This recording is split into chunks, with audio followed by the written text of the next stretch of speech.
Rhythm friends, welcome. Welcome to the 5th installment of this series for my book titled A Theory of Rhythm. There's a really long subtitle. I'll leave that for another time. We've been working on 3/4, or 4/3, however you want to think about it. Switch hands, right? Magic. Anyway, and then we did the 5/4. So 1, 2, 1, 2, 3, 1, 2, 1, 2, 3, 1, 2, 1, 2, 3, 1, 2, 1, 2, 3, 2, 1, 2, 3, 1, 2, 1, 2, 3, 1, 2, 1, 2, 3, 1, 2, 1, 2, 3. And then what I want to show now is because that was the 4 side of the 3/4, right? All this concept is going to lead back to this dream fever idea, playing over one tune, working on it rhythmically day after day, trying to find new ways to express ourselves within that framework. So if the pulse is that bump, 1 E and 2 E and 3 E and or 1 2 3 1 2 3 1 2 3 4 2 3 kind of thing. The other thing we should do with the 5 is we should express that 5 in triplets. So 1 2 3 2 2 3 3 2 3 4 2 3, and so same subdivision, same pulse, but we're going ba ba dun dun ba dun ba dun dun ba dun ba dun dun. 3 cycles, right? So if we're doing the math here, if we put this in like 12/8, 12/16, and we'll talk about notation in one of these later videos. It'll definitely be in the book. So we're going to notate it in 12/8, right? And so it would be 1 2 3 be the first one. So 1 2 3 1 2, and then the second 3. So 1 2 3 1 2 3, and then it would be the next 2 sides. So 1 2 3 1 2. So 1 2 3 2 2 3 3 2 3 4 2 3 2 3 1 2 3 1 2 3, right? And then we'll build on to the next 2. We're almost done, right, with the whole bar. So 1 2 3 1 2 3 1 2 3 1 2 3 1 2 3, and then we're at the top. So just all of that together. So it's going to be 5 beats of 12/8 to get 3 cycles of that 5/8, 5/16, however you want to think about it. We're just talking about subdivisions now.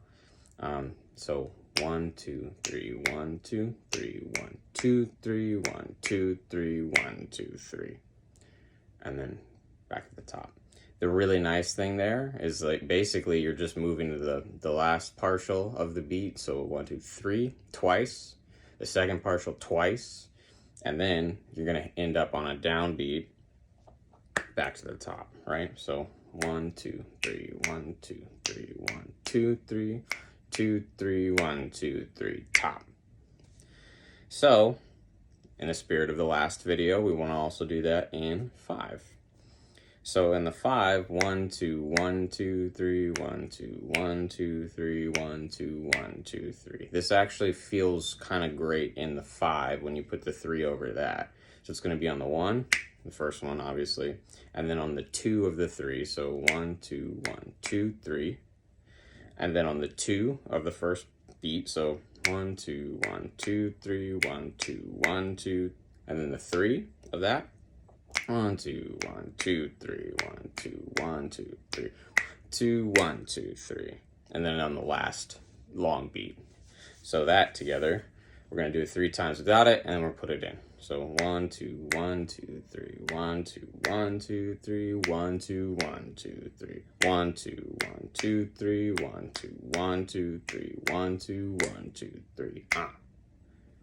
So what's really nice about the 3 versus the 4 is you definitely feel that last beat kind of come together, and it's resets for the top.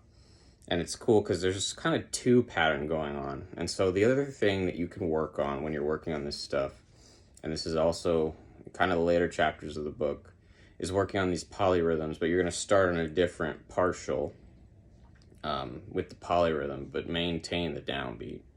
So the next video will be the last video of this series, and what we're going to do is we're going to put the 5 over the ba da do da do da feel. And what that is going to look like, excuse me, is going to be 5 bars of this whole phrase. And we're going to talk about how these relationships link up. Because what's really nice when you hear the full, like, clave DNA of the tune fit in with that 5 feel is that there's a lot of places where those rhythms actually line up exactly. And then when they resolve at the end, it's again this really satisfying feeling of like, oh, okay, we've come 5 bars through this cycle. Anyway, that's it for this one. Another short 6-minute video. I hope you enjoy it. If you have any questions, again, let me know. Feel free to share if you want to share. And yeah, we'll see you for the last one. And then I'm going to just be writing the book. I hope to have it done by the end of the year. Thanks.